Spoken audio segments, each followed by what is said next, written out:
Alex Vincent Chupong Comedy. My age is 24. Screen age. In my school, I used to study in San Beda College, Menjola, Manila. My birthday is May 26, 1985. Ay! Next question, please. So, besides, diba, since napapanood ka namin sa pinakapatid na, besides your father being an artist and your siblings as well, ano yung iba pang reasons bakit ka na-entice na pumasok sa showbiz? Well, I was trying to look for the joy na, kumbaga, lumaki kami sa environment na ini-encourage siya, maging creative. And throughout the span of yung time na yun, madami na akong tinay na like I tried to draw, I tried to sing, I tried to an actor, ganyan. Pero finally, well, my father used to egg me on to try acting. Yung mga 2 years ago, it was I was acting for at least 6 years, and then finally, at like 6th year na yun, I decided to pursue it professionally. And yeah, ito na. So, nag-workshops ka muna before sabak ka? Well, yeah, for 6 years and I tried nag-Hindi lang ako. So parang yung Hindi is for me, yung training ko for movies and for TV na rin siguro. Pero iba pa rin talaga yung medium na yun. Kasi dati ang background ng mga actors is theater rin. So, pero sa Hindi, may mga natutunan naman ako. And workshops, I asked my dad, workshop rin ako. So, depende sa director. So may iba ka pa bang interests like, you said kanina nag-kumanta ka before? May band, nagkaroon ka? May band ako, used to have, or meron pa rin. Gumagawa pa rin kaming songs, pero hindi ko siya kino-consider as seryoso as yung acting. Parang naging ano na lang siya. Well, naging hobby na lang siya. Na-realize ko na iba yung calling ko rin talaga na pwede kong gawin. Kasi nasa lineage naman yung tatay ko, sayang naman ko. Nag-enjoy naman din ako, same as performing naman kasi siya. Kaya, very good drawing. Alex in one word. You find yourself heavy. Heavy? Healthy! Healthy! Nga pala. Ito na yung healthy. Yeah, healthy. I used to smoke.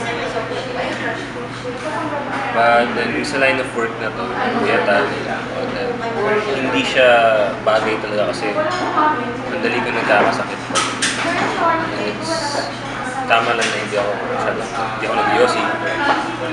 Yung paminsan lang. Healthy, pag feeling ko medyo hindi ako healthy, nag-good job ako. Nag-workout ako regular. Kailangan ko for this. Yun, get lots of sleep. Talagang masisira talaga yung sleeping patterns.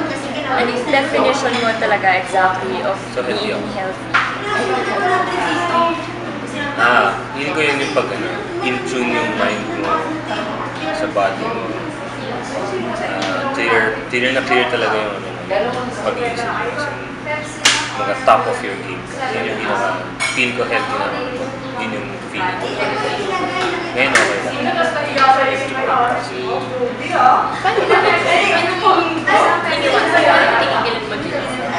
Kasi di ba pag kuya tayo, mas yung ano yun? Mas lalo nakaka-ano yun, di ba? Kapag kuya tayo kayo, mas nakakapagpayosi siya, di ba sa iba? Ikaw pa naman siya? Meron ako mga moments na gusto kong mag-iwas pag puyat na gusto ko mag-iwas. Pero iisip ko na lang ako rin makikinabang in the end kung hindi ako mag-give into sa temporary na pleasure na yan. So, and nag-workout naman siya for me kasi kahit na puyat-puyat ako, hindi ako nagkakalagnat as much as dati. Wala akong trabaho. Yosi ako, madalas ako nagkakasakit kasi puyat ako. Ano yung parang pinalit mo na stress relief? Yeah. So, the mind. Mindset. Kailangan mo na ng-clear presence of mind na nag-aakit. Pwede basta-basta lang. So, pwede mo bang i-describe sa akin ano ba yung daily activities mo?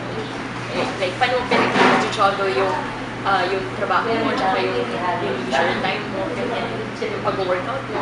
Pagpasok kasi ng Monday, ang date MWF. So, pagpasok ng Monday, asahan mo 7 a.m. ang call time mo, and you can end that around 7 a.m. the next day. Pero mayroon namang in-betweens doon. Hindi naman dire-diretso lang. Puro busy. Pero may times na ganun din, dire-diretso ka lang. So yun, if you can get enough sleep sa set, pwede. Pero I don't suggest it kasi trabaho eh. Pag uwi mo na lang, yun na lang, tutulog ka. Tapos kung may oras ako, pag-gising ko, mag-workout ako. Pero hindi to the point na pagpuyat, hindi ko pinipilit kasi masama yun talaga. Masama yun. Pero kailangan naman, at least hindi ako walang issue yung katawan. So Alex, sabi mo kanina sa amin, nag-workout ka regularly.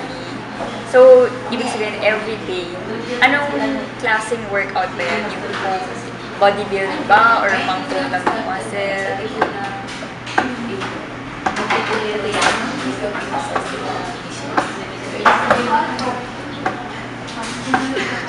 Well, hindi nga everyday. Tuesdays and Thursdays. Okay. Pero regular siya. So, 2 to 3 times a week yan. Kung kaya. Kung hindi ko yan. Meron ka bang, Ano yung tanong mo? meron ka bang mga tipong idol pagdating sa... Yung workout yung tanong mo ng workout. Siguro Sundays nag-jog ako. Kailangan.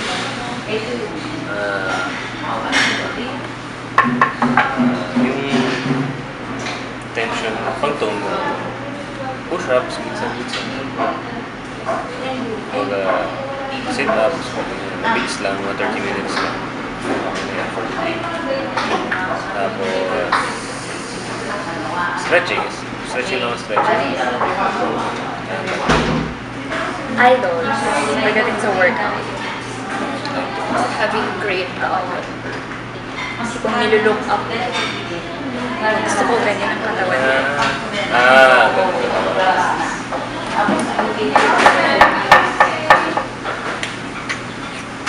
and feeling mo ba gusto mo magkaroon na sarili mo identity or something? Nakikita ko lang yung mga abs na gano'n eh. Ang ganda ng abs na. Pero hindi ka nag Sa bahay lang. Pero Kasi sabi mo bang figure conscious ka? oo naman, kailangan yung trabaho. Figure conscious ako kasi kailangan ko sa trabaho na to eh. Kailangan ko talaga mag-workout. Hindi pwede lalaki-laki siya. Kasi minsan pag-ubaring na nila nung wala sa ano, tapos nakita national TV, laki ng tiyan. Hindi na kaya. Pero okay lang. Laki ng tiyan ko nga nakita. So, hindi lang gusto mo rin lang naman na magandang abs. Meron ka bang sinusunod na plan diet, like Southwich diet, Hawkins diet?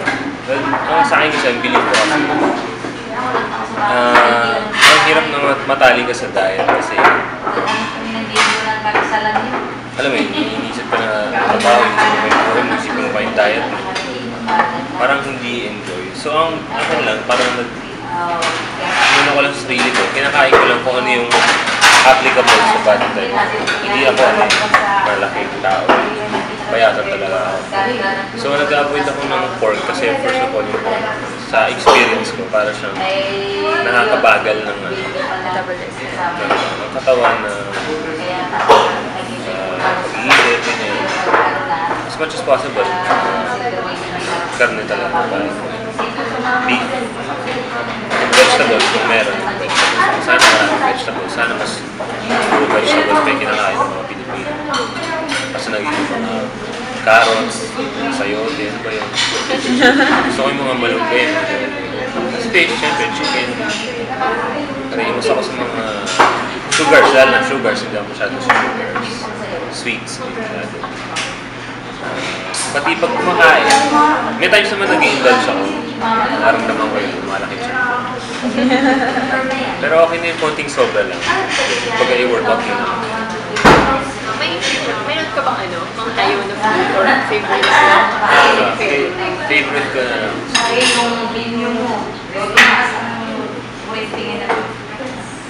Nag-leaning towards ako sa mga European kunyari.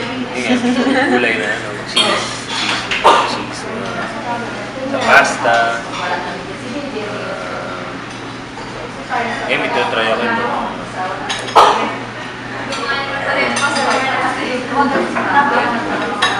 Salad. Fresh or Okay lang naman. Kasi nga, avoid lang ako ng pork. Kahit na naman kakain. Huwag yung pork masyado. And yung sugars masyado. Kasi yung sugars na coffee daw ako. Coffee. Siguro fruits. Fruits rin. Sana fruits. Pagpagin sa fruits. Nagluto ka ba? Or favorite ka mga nagluto? Dati, nagluto ko lang. Nag-experiment ako ng mga palengke lang. Tapos pipili lang ako ng ito parang masarap na paluin. Kaya masarap pagaluin itong adobo. Pusit. Adobo pusit. Gata. Experiment lang. Kaya lang. Pero hindi ako masyado ng mga adobo.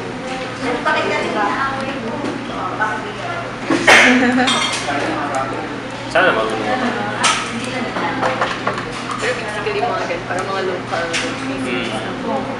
Mga do-it-yourself tsambahan. mga patsa. Pasta, pinakamadali nito kasi pasta lang. Tapos yung sauce. Chop ko ng tomatoes. Spinach. Cheese. So, Steak. bilang kinoconsider mo naman yung sarili mo na healthy, meron ka bang message sa mga tao kung paano nila may improve yung ways of living nila pagdating sa pagiging healthy? Lalo na yung mga may mga hectic schedule. Pakinggan nyo lang yung katawan nyo siguro. Huwag kayo masyadong papadala sa mga sinasabi ng tao kung ano yung good for you. Kasi ikaw lang talaga makakaalam at makaka-observe kung ano yung tamang kinakain for your body. Hello guys, this is Alex Medina, your celebrity diet instructor for Food, Health, and Science magazine, the first food technology and nutrition magazine in the Philippines.